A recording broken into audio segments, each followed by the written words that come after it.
Hello friends, welcome to YouTube channel Agri Vedant. Today discuss about the public revenue.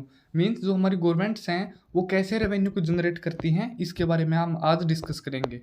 So let's start the video. जो modern state हमारे जो आजकल की सरकारें हैं टैप्स मॉडर्न स्टेट टैप से number of sources to collect its revenue. Means इन्होंने यहाँ पे ऑप्ट्स भी मीन्स ऑप्ट्स की जगह आप टैप्स लिख सकते हो कि मीन्स जो हमारी जो आजकल की मॉडर्न सरकारें हैं वो बहुत सारे सोर्सेज को यूज़ करती हैं ताकि अपना जो रेवेन्यू है उसको जनरेट कर सके, पैसे को वहाँ से जनरेट कर सकें. मेनली जो गवर्नमेंटल रेवेन्यू है मीन्स जो इनकम का सोर्स है गवर्नमेंट का वो दो जगह से, एक तो है टैक्स रेवेन्यू, दूसरा है नॉन टैक्स रेवेन्यू. अब हम इनके बारे में देखते हैं. सबसे पहला आता है हमारा टैक्स रेवेन्यू. यहाँ पे गलती से टेक्स्ट लिखा गया है, ये आएगा टैक्स रेवेन्यू. देखो जो ये मेनली दो उससे डिवाइड होता है, मीन्स हमने इसको दो में डिवाइड किया है. पहला है डायरेक्ट टैक्सेस, दूसरा है इनडायरेक्ट टैक्सेस.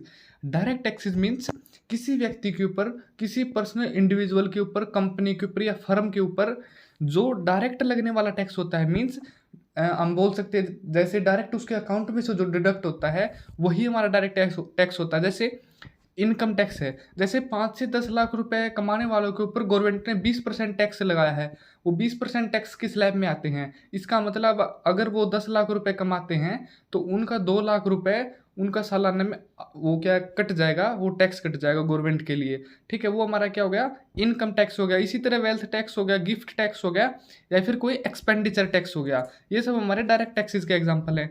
दूसरी तरफ इनडायरेक्ट टैक्सेस क्या कौन से होते हैं, कस्टम ड्यूटीज़ हो गया. जैसे कोई दूसरे देश से आता है कुछ सामान हम इंपोर्ट करते हैं तो उसके ऊपर जो हमारे पोर्ट्स के ऊपर जो टैक्स लगता है, जैसे कस्टम ड्यूटीज़ होगी वगैरह वगैरह, तो ये हमारा सब किस में आता है, ये हमारा इनडायरेक्ट टैक्सेस होते हैं. फिर एक्साइज ड्यूटीज़ लगती हैं कई बार हमारे, जैसे पेट्रोल डीजल के ऊपर सेंट्रल गवर्नमेंट अलग लगाती है, स्टेट गवर्नमेंट अलग लगाती है. फिर सेल्स टैक्स होता है, ये सब हमारे इनडायरेक्ट टैक्सेस में आते हैं. ठीक है, ये हमारे टैक्स के रेवेन्यू था, मीन्स टैक्स के बारे में था.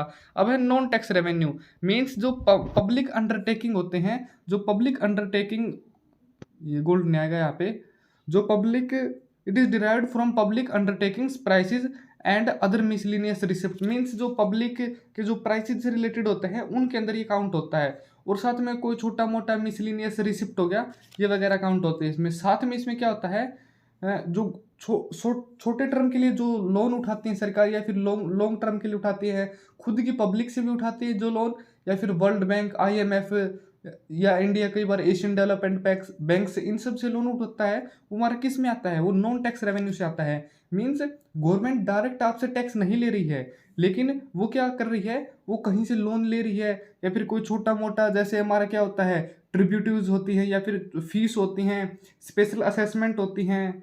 ये सब चीज़ें हमारे किस में आती हैं, ये नॉन टैक्स रेवेन्यू में आते हैं. या फिर जो लोन्स उठाती हैं सरकारें वो सब नॉन टैक्स में आता है. अब आता है kinds of taxes. Means tax कितने प्रकार के होते हैं. टैक्स होते हैं बेसिकली 4 प्रकार के. सबसे पहला प्रोपोर्शनल टैक्स. ये वो वाला होता है जहाँ पे सबको सेम प्रोपोर्शन, सेम परसेंटेज देना होता है उनके इनकम का. जैसे अगर गवर्नमेंट ये फैसला करती है कि सबको अपना 5% इनकम का हिस्सा देना है, अगर कोई करोड़पति है उसको भी 5% देना है. मीन्स 5% कितना हो गया उसके लिए, 1 करोड़ के लिए कितना हो गया, 5%. इसी तरह 1 लाख कमाने वाला है उसको भी 5% देना है, मीन्स उसका 5,000 हो गया. तो ये होता है हमारा प्रोपोर्शनल टैक्स. लेकिन इसका एक नुकसान क्या है, इससे जो बीच में जो गैप है, मीन्स अमीर और गरीब के बीच में जो गैप है वो बढ़ता जाता है, क्योंकि अमीर के तो ऊपर इतना ज़्यादा इम्पैक्ट नहीं आएगा, जो गरीब जनता है उसके ऊपर ज़्यादा नेगेटिव इम्पैक्ट आएगा. इसलिए ये हम इसको ज़्यादातर अडोप्ट नहीं करते हैं प्रोपोर्शनल टैक्स को.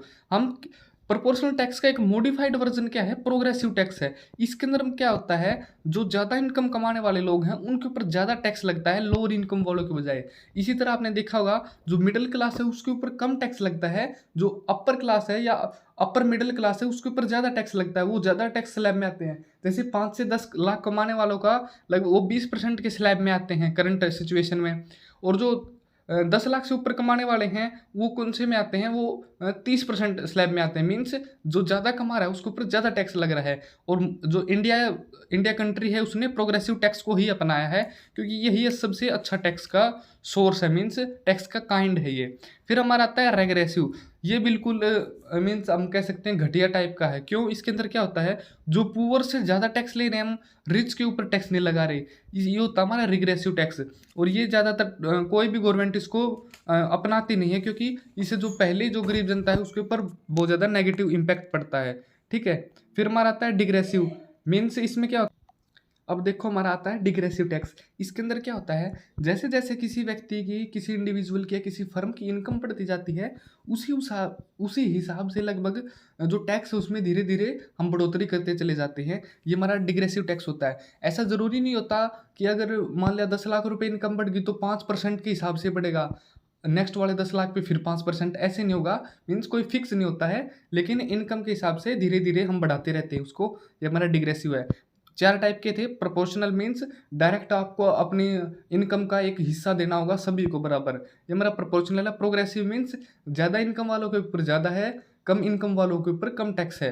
रिग्रेसिव मीन्स जो पुअर हैं उसके ऊपर ज़्यादा टैक्स है, और जो रिच हैं उनके ऊपर कम टैक्स है। डिग्रेसिव मीन्स क्या होता है, जैसे जैसे धीरे धीरे इनकम बढ़ती रहेगी उसी हिसाब से थोड़ा थोड़ा हम टैक्स भी बढ़ाते रहेंगे। ये 4 टाइप के थे, बहुत इंपॉर्टेंट है, इसको आप जरूर याद रखना। फिर हमारा आता है इम्पैक्ट, इंसिडेंस और शिफ्टिंग। देखो इम्पैक्ट क्या होता है, जो पर्सन पे करता है टैक्स वो हमारा आता है इम्पैक्ट। फॉर एग्जाम्पल मैं आपको इसको एक एग्जाम्पल से समझाता हूँ, इस पूरे को, इम्पैक्ट को भी, इंसिडेंस को भी और शिफ्टिंग को भी। अगर एक हाउस ओनर है, मान लिया हाउस के ऊपर टैक्स लगा दिया गवर्नमेंट ने कि आपको अपना हाउस रेंट का हिसाब से 10% देना होगा हाउस का टैक्स, तो क्या करेगा वो, जिसका हाउस ओनर है वो अपने जो उनके रेंट पे रह रहा है, उनके किराए पे रह रहा है, उसको ऊपर वो ज़्यादा किराया मांगेगा उससे, क्योंकि उसके ऊपर इम्पैक्ट आ रहा था। वो अपने उसको शिफ्ट करना चाहता है कि मीन्स मेरे ऊपर टैक्स लगा है, मैं सामने वाले के ऊपर लगाता हूँ, मीन्स मैं उससे ज़्यादा अर्न करता हूँ। फिर वो रेंट बढ़ गया, तो जो जो वहाँ पे मान लिया स्टूडेंट रह रहे थे कुछ, वो फिर वो कहीं पे काम करते थे, तो फिर वो अपनी कंपनी में जाएंगे, वो अपने एम्प्लॉयर को कहेंगे कि हमारा तो खर्चा बढ़ गया है, तो हमें और ज़्यादा पैसा चाहिए ताकि हम अपना खर्चों को मैनेज कर सके। मीन्स फाइनल कहाँ पे जा रहा है, इंसिडेंस कहाँ पे हो रहा है, जो एम्प्लॉयर है, मीन्स जो जो बच्चे रह रहे थे वहाँ पे या काम करने वाले लोग रह रहे थे, वो अपने एम्प्लॉयर से जाके पैसा मांग रहे हैं। मीन्स इम्पैक्ट पड़ा था हाउस ओनर के ऊपर जो डायरेक्ट टैक्स पे कर रहा था, लेकिन पे किसने किया है, वो पे किया है किसने, हमारे लास्ट वाले ने, एम्प्लॉयर ने। तो ये होता है इंसिडेंस। जो डायरेक्ट करंट जिसके ऊपर टैक्स लगा वो हमारा आता है इम्पैक्ट, और जिसके ऊपर बर्डन शिफ्ट हुआ है वो हमारा होता है इंसिडेंस। शिफ्टिंग हम किसी कहते हैं जो ट्रांसफर होता है बर्डन का, मीन्स हाउस ओनर ने अपना बर्डन किसके ऊपर डाल दिया, जो उनके रेंट पे रह रहे थे उन्होंने किसके ऊपर डाल दिया, जो एम्प्लॉयर था। मीन्स जो शिफ्ट हो रहा है बर्डन एक जगह से दूसरे जगह पे शिफ्ट हो रहा है, इसी को हम शिफ्टिंग बोलते हैं। फिर हमारा आता है डायरेक्ट टैक्स के एडवांटेजेस और डिसएडवांटेजेस। एडवांटेजेस क्या क्या हैं, डायरेक्ट टैक्स मीन्स जो डायरेक्ट आपके ऊपर टैक्स लग रहा है, आपकी इनकम के ऊपर टैक्स लग रहा है, इसका बर्डन शिफ्ट नहीं किया जा सकता। अगर मेरी इनकम के ऊपर लगता है तो मैं आपके ऊपर कैसे शिफ्ट कर दूंगा, मीन्स ये मेरा ही रहेगा, मीन्स बर्डन शिफ्ट नहीं हो सकता।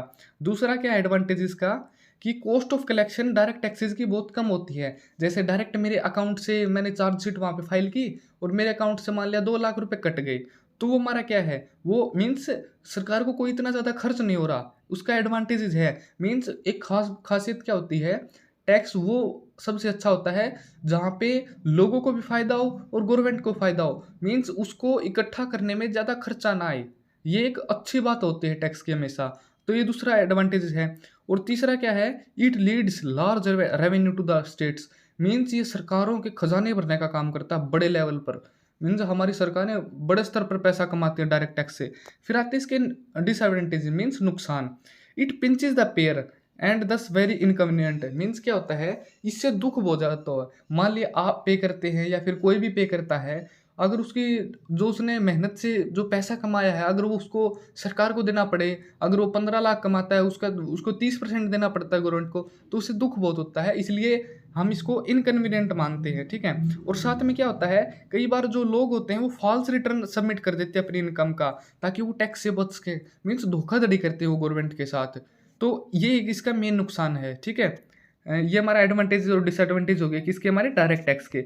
फिर आता हमारा इनडायरेक्ट टैक्स, मीन जो हमारे डायरेक्ट टैक्स के बजाय इनडायरेक्टली रूप से हमारे ऊपर लगता है। इसमें क्या होता है, जो पुअर पीपल है वो भी डायरेक्ट टैक्स जो बच रहे थे वो इनडायरेक्ट के अंदर काउंट हो गए, देखो, जैसे आप पेट्रोल खरीद के लाते हो, ऐसा तो नहीं है कि आप अगर पेट्रोल खरीद के लाए, तो आप टैक्स से बच गए। जो गवर्नमेंट ने उसके ऊपर टैक्स लगा रहा है, वो पहले ही प्राइस के अंदर काउंट है, तो आपको टैक्स देना ही देना पड़ेगा।